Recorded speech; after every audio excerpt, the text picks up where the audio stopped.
Juan Pablo Trípodi, por allí a la derecha. ¿Cómo andás, Juan Pablo? ¿Qué tal, José? Bienvenido. Y gracias a las 355.000 reproducciones que ya hemos tenido de este encuentro, gracias a los que están a través de lanación.com, a través de La Nación Más, la verdad que es muy interesante, sobre todo llegan comentarios de todos lados, de Costa Rica, de Brasil, infinidad de mensajes que tienen que ver con esto de trascender fronteras. Para eso nos sirve también lo digital, ¿no? Sin duda, creo que aprovechar la oportunidad de que nos da toda la tecnología para este desembarco argentino en el mundo es fundamental. Les cuento quién es Juan Pablo. Juan Pablo Trípodi es el titular de la Agencia Argentina de Inversiones y Comercio Internacional. Es una especie de barómetro de lo que ocurre con la Argentina en el mundo y de lo que quiere ser la Argentina en el mundo. Él desde agosto de 2017 se está desempeñando como presidente ejecutivo de la agencia y antes ocupaba el cargo de director de Comercio Internacional de la misma entidad. Bueno, cuando arrancaba el gobierno, ¿no? En inicio del gobierno se esperaba una apertura de la economía, también una mayor salida al mundo, pero de golpe el contexto internacional se nos vino encima. ¿Cuál es tu análisis?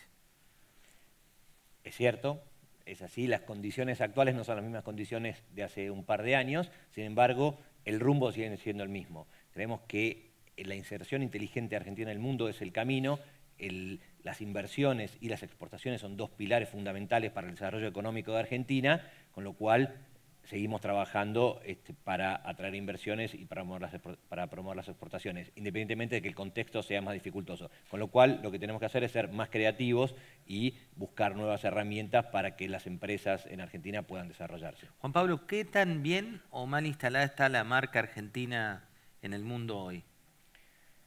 Y es difícil, la marca argentina tiene 3 o 4 atributos de reconocimiento, tango, fútbol, Messi, etcétera. Nosotros queremos crear una marca argentina donde se nos reconozca por la creatividad, por la innovación, por esta nueva Argentina que queremos brindar y que queremos que esté integrada al mundo y donde se nos reconozca por la transparencia, la institucionalidad y la seriedad que tenemos para hacer los negocios y las oportunidades de negocio que hay. Obviamente esos son muchos años de trabajo, no pretendemos que suceda de un día para otro, pero sí queremos ir construyendo con base sólida todo esto que te decía para que en algún momento digan realmente Argentina representa todo esto que te estaba diciendo. Pasaron 2 años y medio de la salida del cepo, hoy estamos ante una situación compleja en la economía doméstica, una turbulencia cambiaria que también hizo que el dólar cruce la frontera de los 30 pesos, que desde la perspectiva de la exportadora parece como una buena noticia. ¿Qué pasa con las inversiones? ¿Cómo afecta este dólar a 30 pesos a las inversiones?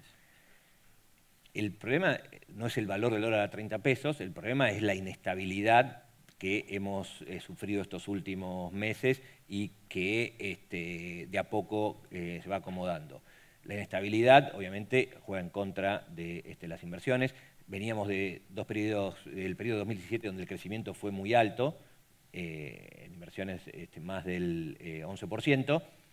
El primer semestre fue muy bueno, inclusive, para lo que venía siendo. El primer trimestre había sido excelente. Este tercer trimestre creemos que la inversión va a caer y nos va a llevar a fin de año a valores por debajo del año pasado. Pero, ¿qué pasa? El inversor piensa en el país a largo plazo, piensa en las oportunidades de largo plazo, pero con lo cual eso sigue estando válido porque la confianza en Argentina está, la confianza en que vamos a sortear esta crisis por parte del mundo está, pero las decisiones de inversión del momento, todas las compañías grandes las ponen en stand-by por un tiempo hasta que se aclare la situación. Que ese es el desafío principal, ¿no? De qué manera destrabar ese stand-by. Es haciendo logrando estabilidad en la situación macroeconómica. Si el dólar se estabiliza a este precio donde la competitividad que se ha ganado ayuda a las exportaciones, que son un pilar fundamental y que en este segundo semestre van a ser muy importantes para el crecimiento del país y el año que viene más aún, si logramos eso, los inversores van a volver a efectivizar el proceso de inversión, porque hoy lo siguen pensando, nadie abandonó su análisis de proceso de inversión, pero sin embargo, en el corto plazo están esperando. Juan Pablo, cuando uno mira el ranking de inversores externos y de inversiones internacionales, te da que Brasil con cerca de 70.000 millones y México con 31.000 millones siguen encabezando en la región los países con mayor flujo de inversiones, ¿no? Después, en 2017, también nos superó, cuando mirás el mapa, el GPS de dónde invierten en la región. Nos superó Colombia con más de 13.000 millones de dólares. ¿Cómo puede hacer la Argentina para volver al podio? No hay atajos en esto. Esto es, primero, estabilidad macroeconómica y transparencia institucional.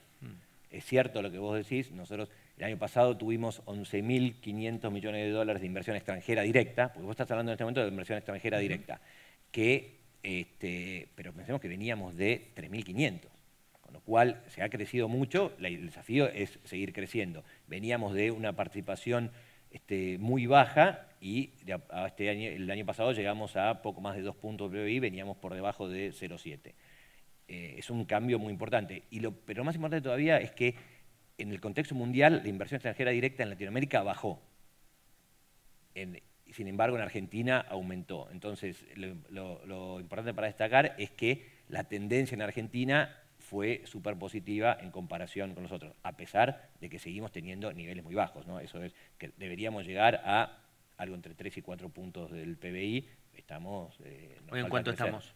Estamos un poquito arriba del 2, según los números del 2017. Cuando uno mira el efecto de los cuadernos, por citarte un caso reciente, hablas de mayor transparencia en el largo plazo, hablas de mayor posibilidad de que aquel que quiera pagar una coima o aquel que quiera cobrarla lo piense varias veces.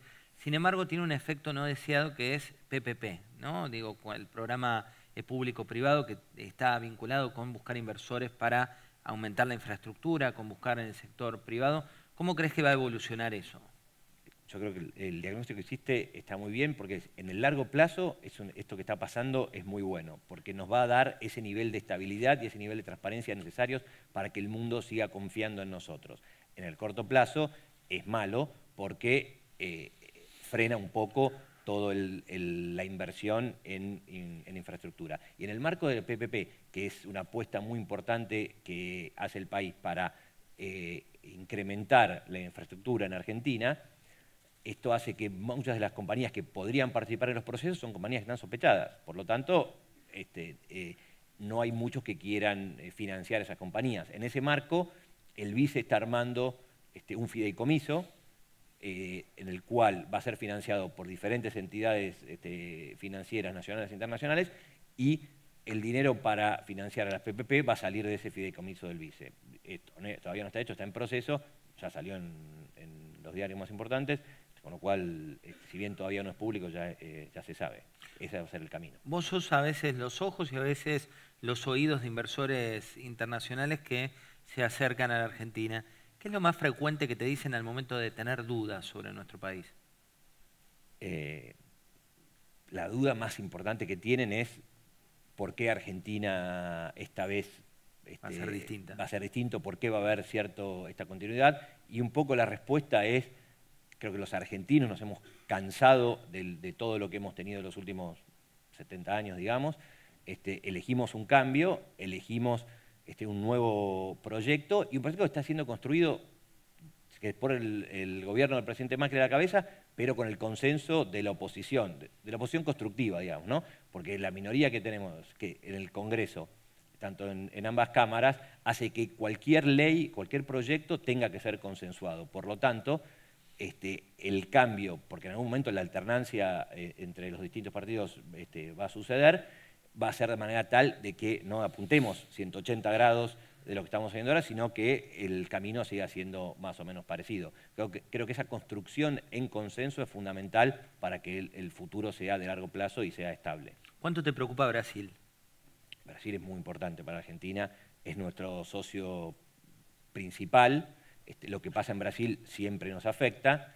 Creo que los últimos 2 años lo hemos visto, donde el comercio con Brasil ha estado en niveles muy bajos, ya con una pequeña recuperación que tuvo este año, donde si bien está creciendo en tasa un poco más baja de lo esperado, el comercio se ha reactivado bastante. En el primer semestre las exportaciones industriales a Brasil subieron 17%, 33% en julio, con lo cual es un camino que creemos que va a seguir en esa línea, inclusive incrementándose. Y si el año que viene las perspectivas de crecimiento que tiene Brasil, que son de 2,5% de crecimiento, eso va a incrementar todo esto, con lo cual Brasil, si Brasil le va bien, a nosotros nos va bien. El acuerdo Mercosur-Unión Europea, del que tanto se habla hace tantos años, ¿es una misión imposible o algo que van a trabajar?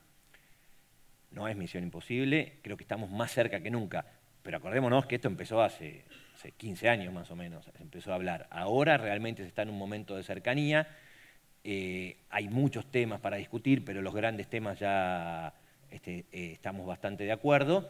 Creo que nos sirve mucho también para ver cómo es el funcionamiento intra-Mercosur, pensando en ese relacionamiento Mercosur con el resto del mundo. Argentina es uno de los países que, o el Mercosur es una de las regiones que tienen menor interrelación con el resto del mundo, con países que representan menos del 10% del PBI. El cambio con la Unión Europea nos llevaría a estar alrededor del 35%.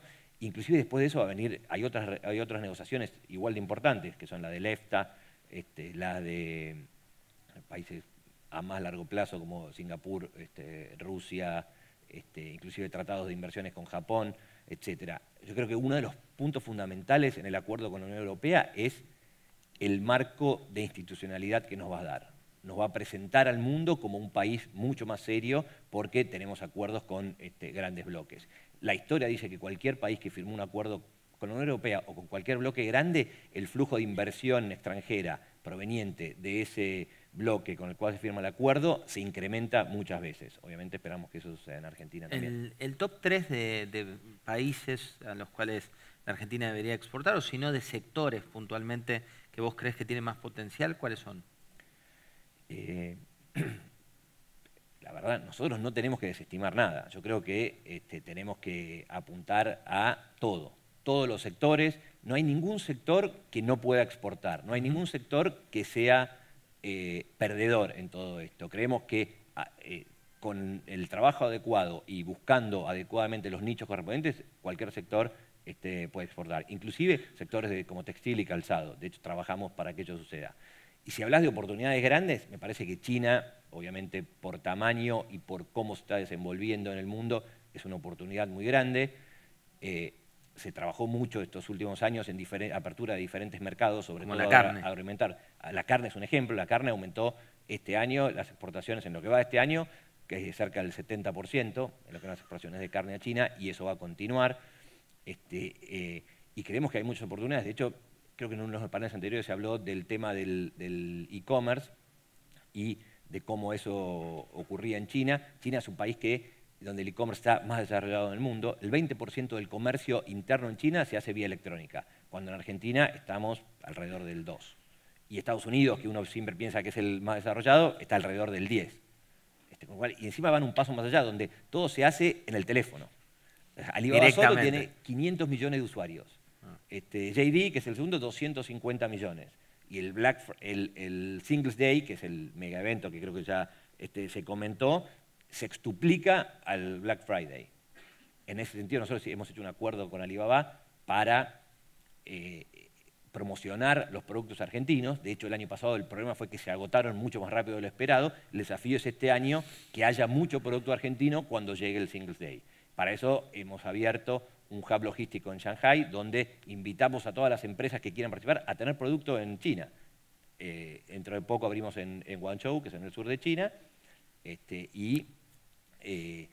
si tenemos mucho producto ahí, todo eso se va a vender. Los langostinos se vendieron en 2 horas, el vino se vendió todo lo que había, con lo cual estamos impulsando a que las empresas, que son los que realmente exportan, porque nosotros podemos armar todo lo posible, pero si las empresas no se animan, si no son ellas las que tienen producto y dicen yo quiero tomar una parte en estos 25.000 millones de dólares que se venden en un día, no lo vamos a poder lograr. La última, las pymes. Hoy veíamos el número de cuántas pymes argentinas se exportan, pero no dijimos que 9 de cada 10 puestos de trabajo los generan las pequeñas y medianas empresas.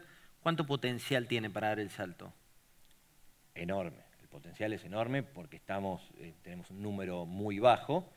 El desafío es poder hacerlo, es ver cómo creamos las herramientas necesarias para que las pymes dejen de tener miedo al mundo y lo vean como una oportunidad. Mercado de 40 y pico de millones que somos versus un mercado de 7.000 millones. Obviamente con un nivel de competencia bastante mayor, con lo cual es fundamental que las pymes tengan el nivel de competitividad suficiente para poder competir con el resto del mundo. Y eso, de nuevo, no se hace de un día para otro. Hemos destruido capacidades exportadoras durante muchos años. Todo esto nos va a llevar un tiempo a reconstruirlo. Pero hay que trabajarlo, hay que hacerlo y hacerlo, si querés, de a uno inclusive.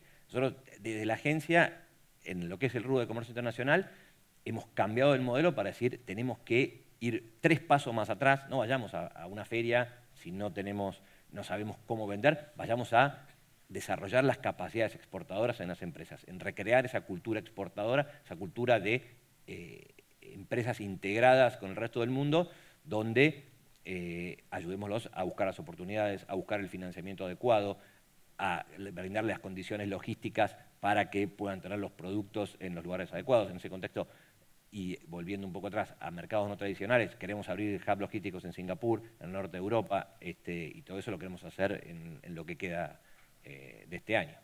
Les prometimos una mañana de hiperacción. Arrancamos bien temprano con Fernando Negri, cuando nos daba los datos del potencial, estos 10 puntos que hay de diferencia entre lo que tenemos y lo que queremos, solamente mirando vecinos de América Latina, y estos $1000 que daba él de referencia versus un país como Holanda, un país como Alemania, con matrices muy distintas, pero que te marcan lo bajo que está todavía el techo para la Argentina y el potencial que hay en materia de agroexportación.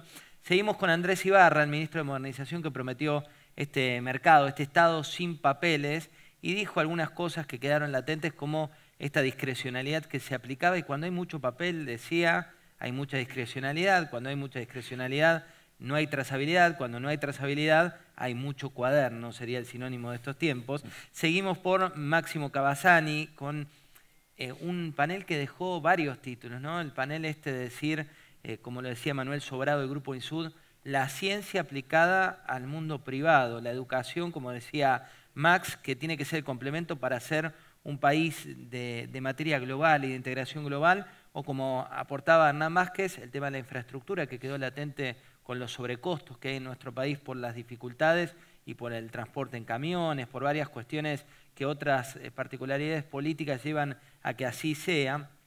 Y Gastón Pérez Izquierdo, de Bodega Catena Zapata, nos decía, bueno, con cumplir la ley estaríamos bastante mejor, ¿no? Si en los últimos 70 años se hubiera cumplido la ley, estaríamos mucho, pero mucho mejor.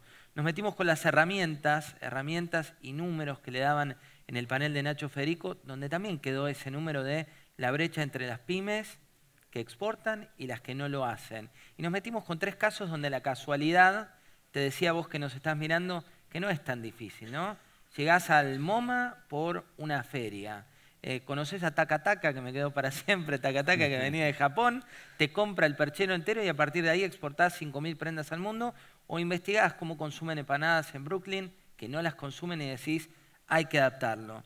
Recorrimos blockchain, nos metimos con Marcelo Elizondo y el potencial, y cerramos con este disparador de Juan Pablo Trípodi que dice, bueno, hubs de la Argentina al mundo, pero del mundo a la Argentina, para integrarnos y ser parte, como planteábamos en esta edición, y agradezco a la ICBC también que nos acompañó en toda la idea de este proyecto, que en definitiva lo que busca es que la Argentina vuelva a integrarse. Muchas gracias.